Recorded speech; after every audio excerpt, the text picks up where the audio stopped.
Hey guys, welcome to Behind the Yellow Door at Two Friends. Got some fun stuff for you this week. I want y'all to meet Brandon, so come on in.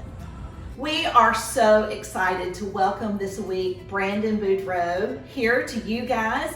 Brandon is our brand new sommelier here at Two Friends. He's also the curator of all of our wines for the brand new Bubble Bar that opens later in September.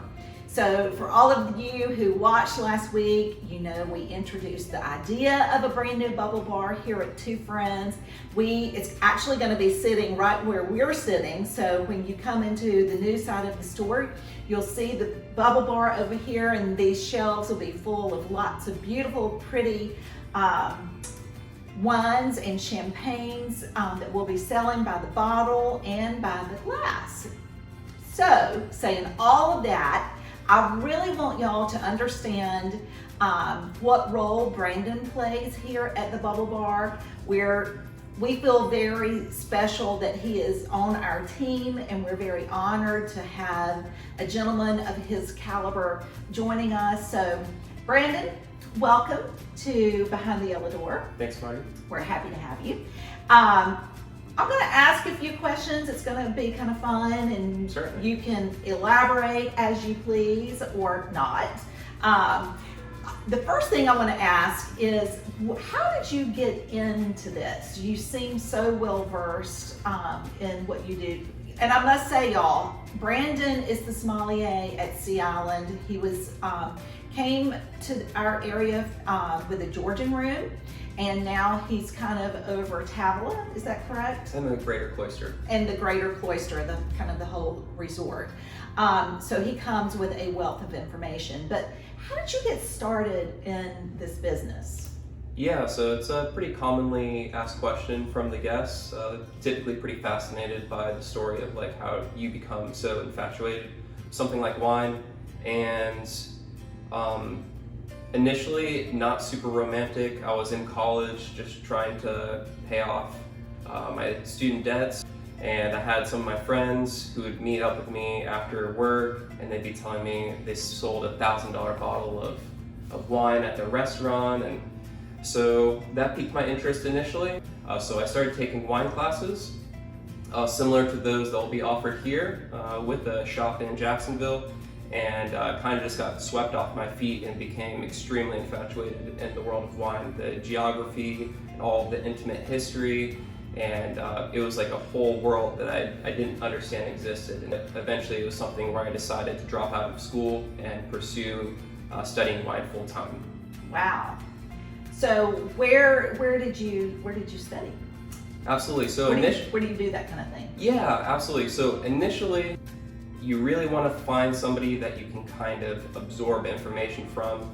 Somebody like me, my job as a sommelier is to make really complicated, nuanced information like wine accessible and digestible to everyday people. What sparked my interest was that somebody like the gentleman that ran the wine shop in Jacksonville was able to make something so complicated and foreign, really accessible for somebody like me that didn't know anything, and get me really excited. And it that just was kind became of your passion. Yeah, and then after that, just lots of literature, late night studying, just like as you would for college, Right. And just made it a full-time effort to taste through classic wines, getting my foot into the door of prestigious restaurants with big wine lists so I could have more access to more rare wines and guests who were excited about ordering those kinds of wines. And so that kind of accelerated the growth process initially. So how long have you been in this industry? So I've been studying wine full-time for about 6 years. About 6 years. Mm-hmm. So y'all, he's not brand new at this. So I just want y'all to hear that, because at first I was like, he's so young, how can he have this much knowledge? Well, he's got a lot of knowledge, and obviously he has a very large brain capacity because he surprises me every day that we get together and discuss things. All right, so tell them, I think it's just really interesting, kind of our process in formulating these wines. And for those of you who watched last week, y'all know that We've been having some tastings. Brandon has invited some fun distributors and folks in, and they brought some really cool things for us to taste. And of course, my palate is not as sophisticated as Brandon's, but I can tell he and I like the same things. So tell them a little bit about why we have selected what we've selected here. Absolutely. So when Marty was talking about this concept, initially we wanted to create like a really fun environment where you could sip and shop, get a proper glass of champagne while you look around the store. And we were focused on finding small producers with a high emphasis on quality, the great story, beautiful labels, and something that you won't be able to find anywhere else locally. Being a sommelier, everybody comes to me, asks me where they should go buy wine, and so I wanted to create an environment with Marty where I can easily suggest a location where no matter what they pick, even without the help of somebody like me, they're going to be set up for success every time. We wanted to find something comparable to Veuve Clicquot, but something new, refreshing, maybe even elevated in quality. And I think a great example of that is this Champagne Jacquard here. So very similar style, rich champagne, lots of that brioche and sweet pastry, very luxurious taste.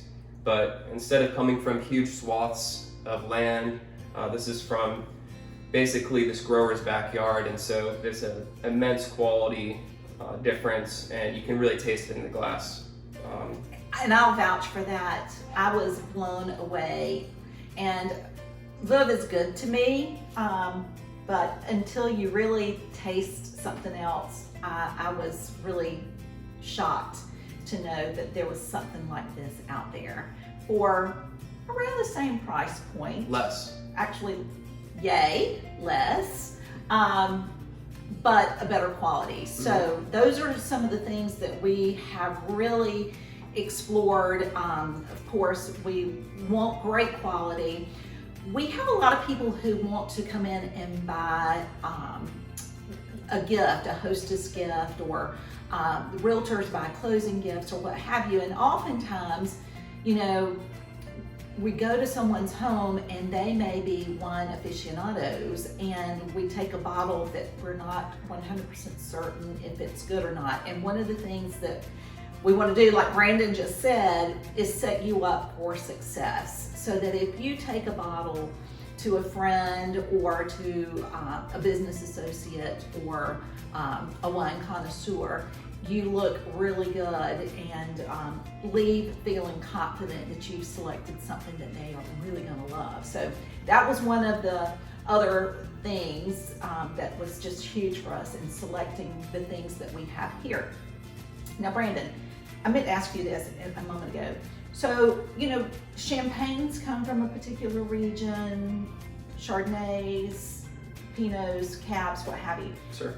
Do you travel? Have you been to the wine regions and met some of the growers and stuff? Is that something that is a part of your passion? The best parts about having my job is that wine is typically only grown in the most beautiful, serene places across the globe.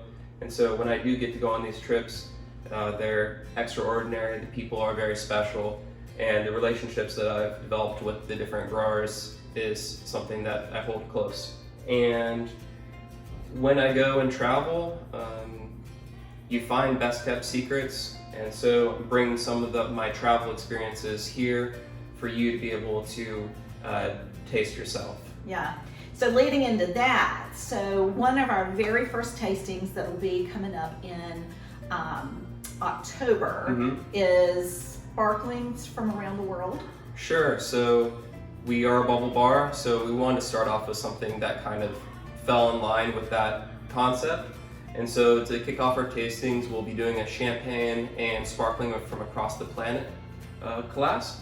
So it'll be very bubbly, very exciting, and you'll be able to taste some of these small growers that I'm talking about in Champagne, some sparklings from places like Italy and Austria, and some just really exciting up-and-coming areas where they just don't get enough of the limelight, and they really should. And so I'm going to try to get you as excited about them as I am about them, and I really think you'll be in for a treat if you're able to attend our first class. It will be absolutely whimsical, I think.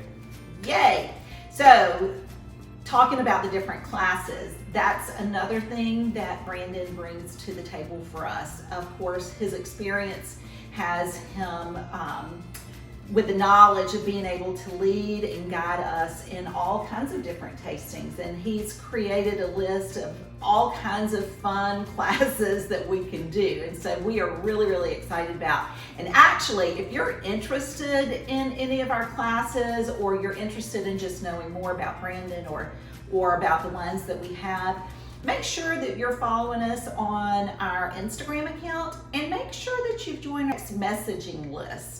I think Priscilla will put that down here at the bottom so that y'all can make sure that you follow along and you don't miss anything. It'll also be on the Two Friends website. So anywho, enough about that. Brandon, one last thing I want you to tell them about Certainly. is the seller consultations that that Brandon is able to do. Tell them what we're kind of thinking there. Certainly. So this is kind of just a very personal consultation where we can sit down, we can kind of talk about what kind of wine do you want at your house. Are you into the French wines? Are you a big Francophile? Do you like throwing dinner parties? Do you want wines to impress friends? Investment, a combination of a whole range of things. We can sit down, kind of talk about all these different variables, and I'll be able to throw together a beautiful list of opportunities to have at your home. There's a lot of extraordinary wines that are in the local market that really just need a good home, and I'll love to share them with you.